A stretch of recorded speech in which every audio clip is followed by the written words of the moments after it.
Selamat pagi Bapak Ibu Saudara-saudari sekalian yang dikasihi Tuhan. Puji syukur kita ucapkan atas berkat dan perlindungan yang sudah Tuhan berikan kepada kita semua.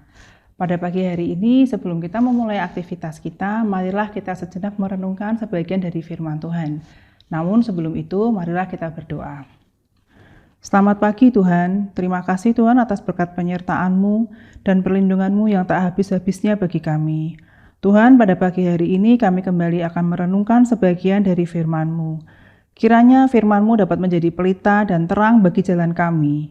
Dalam nama Tuhan Yesus Kristus kami telah berdoa dan mengucap syukur. Amin. Tema kita pada pagi hari ini adalah jauhkanlah ancaman. Bacaan diambil dari Efesus pasal yang ke-6 ayat yang ke-9 yang berbunyi demikian. Hai tuan-tuan, perbuatlah demikian juga terhadap mereka dan jauhkanlah ancaman.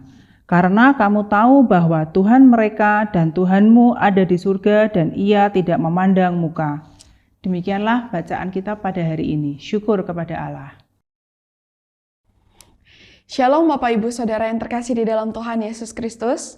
Mari saat ini kita sama-sama kembali akan merenungkan kebenaran firman Tuhan. Bapak Ibu Saudara, setelah Paulus memberikan arahan kepada para hamba, yaitu kita akan melihat pada ayat yang ke-5 sampai ayat yang ke-8, kini ia menoleh kepada para tuan, yaitu para pemilik atau atasan. Ini sangat radikal untuk zamannya pada saat itu. Di dalam budaya Romawi, para budak dianggap sebagai milik, bukan manusia yang punya hak. Tapi Paulus yang menulis dengan otoritas Kristus, mengangkat martabat para hamba dan menghadapkan para tuan kepada realitas surgawi. Bahwa mereka pun tunduk pada tuan di surga. Dengan kata lain, tidak ada otoritas manusia yang lepas dari pengawasan dan kendali Tuhan. Siapapun, ia memiliki kuasa atas orang lain, baik dalam konteks pekerjaan, pelayanan, atau keluarga, harus memahami bahwa otoritas itu adalah amanat, bukan hak istimewa. Paulus memanggil para tuan untuk memperlakukan hamba dengan sikap dan nilai yang sama seperti yang diminta dari hamba kepada tuannya, yaitu dengan ketulusan, hormat, dan kasih. Ini menciptakan keseimbangan relasional yang Kristus-sentris, di mana kebudayaan duniawi tidak menghapus panggilan rohani. Ancaman adalah bentuk penyalahgunaan kuasa, baik secara verbal, emosional, ataupun spiritual. Paulus secara langsung menentang penyalahgunaan otoritas ini. Mengapa? Karena itu bertentangan dengan karakter Kristus sebagai Tuan yang lembut dan penuh kasih. Bapak Ibu Saudara, Rasul Paulus tidak memberi nasihat moral yang kosong, tetapi membangun dasar rohani, yaitu baik tuan maupun hamba mempunyai Tuan yang sama, yaitu di sorga. Semua manusia terlepas dari jabatan atau posisinya, berdiri sama tingginya di hadapan Tuhan. Tidak ada atasan rohani atau duniawi yang lebih tinggi dari kehendak Allah.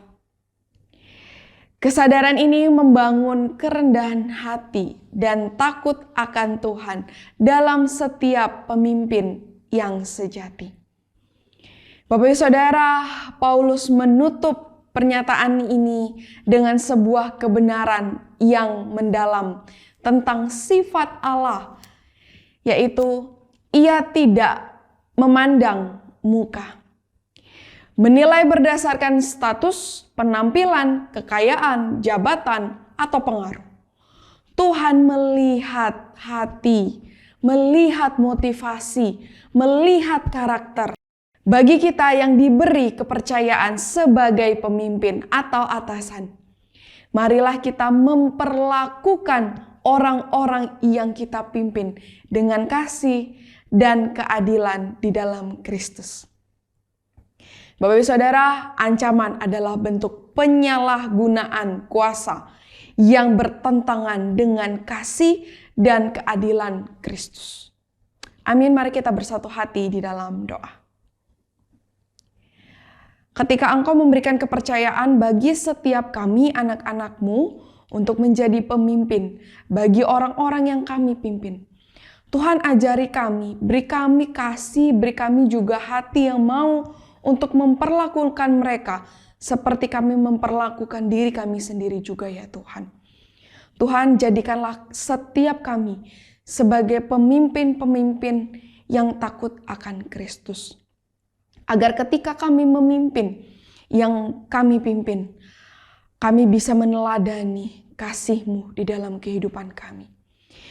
Saat ini Tuhan, kami akan melanjutkan setiap kegiatan aktivitas kami. Kiranya Tuhan yang menyertai setiap kami, menuntun setiap langkah-langkah kehidupan kami. Dan kami mau menyerahkan satu hari ini ke dalam tangan Tuhan. Baik itu di dalam kerjaan kami, di dalam studi kami, di dalam aktivitas kami. Tuhan yang menyertai kami. Terima kasih Tuhan. Hanya di dalam nama Tuhan Yesus Kristus kami berdoa dan mengucap syukur. Amin. Bapak Ibu Saudara, selamat melanjutkan aktivitas di dalam satu hari ini. Tuhan Yesus memberkati kita semua.